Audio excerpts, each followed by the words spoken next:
Hey guys, Dave from Nerdarchy, for nerds by nerds, hanging out with a couple nerds. I'm Ted. I'm Ryan. And today we have a GM911 from Anjay for you guys, a repeat offender for the GM911s, and today we have a problem of the overplanning players.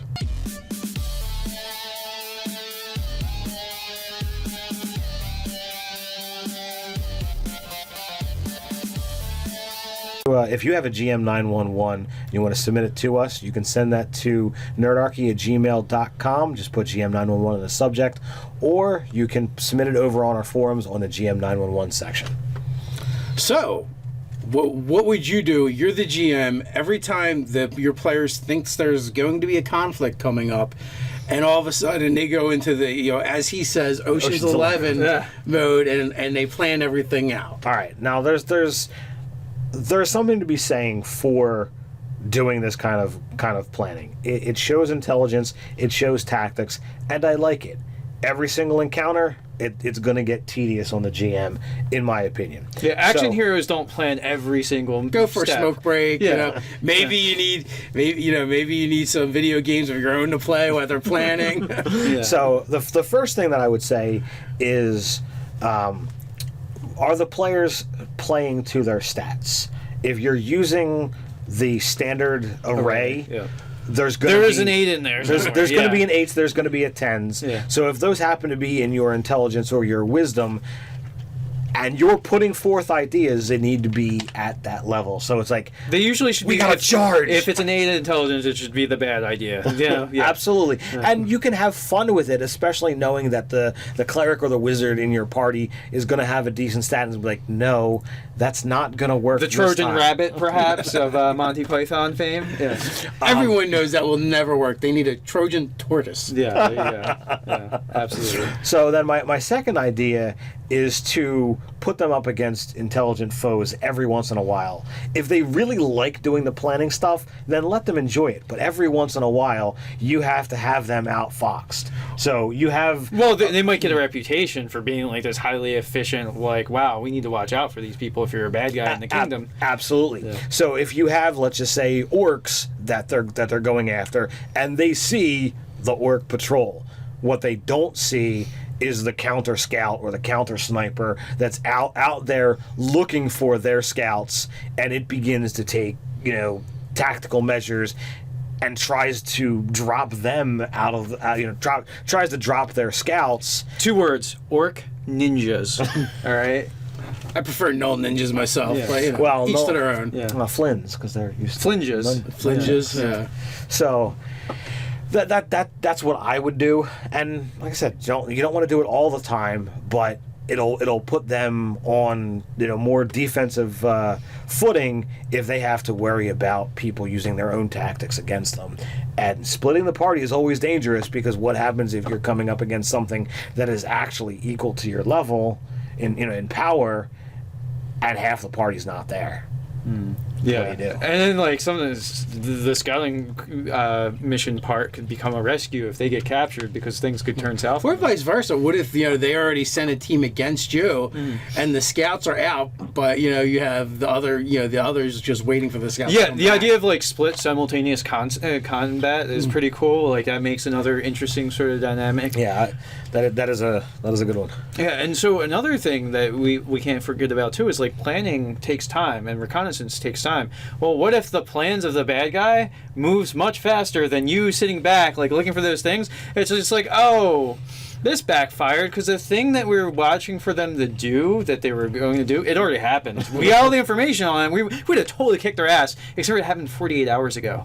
Like you have something that's not super consequential, like maybe an assassination of someone or whatever, and have it just have happened because they were trying to get all the details and dead. Yeah, there's going to be times when it's time prohibitive to thoroughly plan and scout things out. Yeah. There's going to be times when things just are happening, right? Yeah. And so there's nothing to scout or plan because you're in the middle of it right now.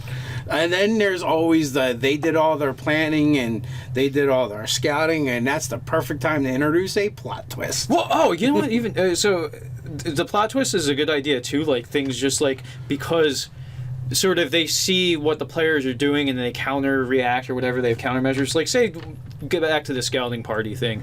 Like, say the enemies, like, lookouts notice that, and they kind of can redouble their defenses or whatever, or kind of change up the script a little bit from what basically. Other people around the bad guys could have certain information, but that information of what actually is going on could change in response to what the players have done. Right. It's not even just that. They may scout out and get all the information, but their information is still wrong. Like what's going on, what they perceive which is going on is not actually what's going on. Yeah. What if all the guards are actually possessed demons? Yeah.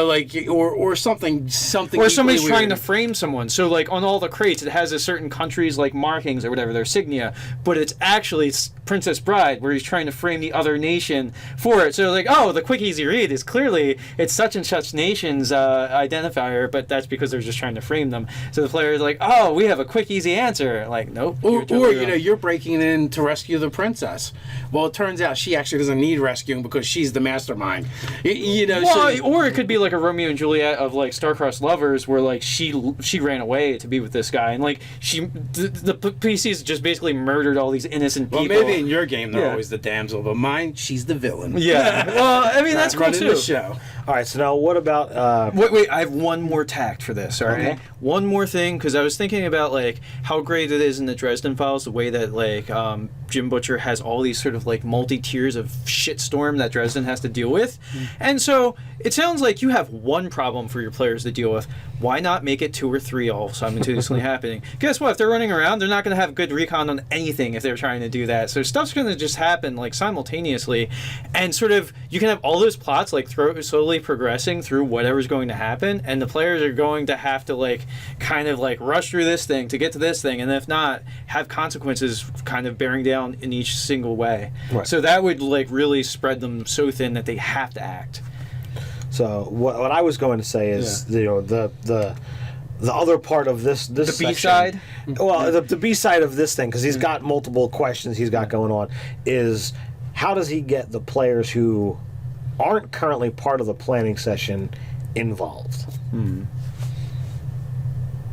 All right, so are you addressing the fact that he's a bunch of players and some of them show up and some of them don't? No. In here he says that he's got some players They're more invested. that they're not invested in the actual planning process. They sit They're back. the ones with the 8 intelligence. They don't care. They're like, where's the door to kick in? that could be the case. Or also, too, just, like, people engage with games differently. And, like, maybe their enjoyment is just being part of the combats or just being there to hang out with friends. So, like, it's also part of it is, too, like, you have to know what motivates those players. If they're having a perfectly good time while just observing their friends, like, come up with this plan and, like, chuckling about the funny things that come out, like, if they're enjoying themselves, then it's not really something you need to worry about.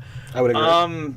But I mean, otherwise, you could say, "Hey, what does Gragthar think about this?" You know, you could call the player out by name, like, "What does he want to interject?" and actually call on the player. But if they're having fun, like, if it seems like they're still having a good time despite being quiet, if it ain't broke, you don't need to fix it. right? Exactly. I'll agree, but I will put this out there for Jay. You're gonna fix it anyway. I'm not going to fix it. I'm going to offer an idea. All right, go fix it. So Duct tape. But not on him. I mean, it's when in doubt, duck it. Yeah. So if you have players that are not being a part of this, and you want to try and get them encouraged, find out what skills that they're really good at, and find a way to call on them to use those skills. Yeah. Can you whittle something for us at the table? Well, Like the tortoise. You can make the tortoise. So, like, if they have knowledge, They'll nature, put the minis in. survival, that they could track, or they could try to appease the animal or whatever have you. Just find a way to get them involved if you think. Pull the levers of what their character is geared toward doing. Exactly. So if it's like, all right, well, you might not be part of the planning, but if you have something that, oh, well, you're really good at this, you could put that idea out there on the table. So just my 2 cents. Nice. So there is a part 2 to this. So we did the B-side. Now it's part 2. Yeah, pretty much. So one of the problems is NJ has a bunch of players and they can't all make it, and so he's got a discrepancy in levels that range from like 5 to 8 or 9 or something, right? 7 to 5, yeah, I believe is what it is right now. But either way, there's a discrepancy. We have the same problem, and we fix it by just putting everybody at the same level. We don't worry about it.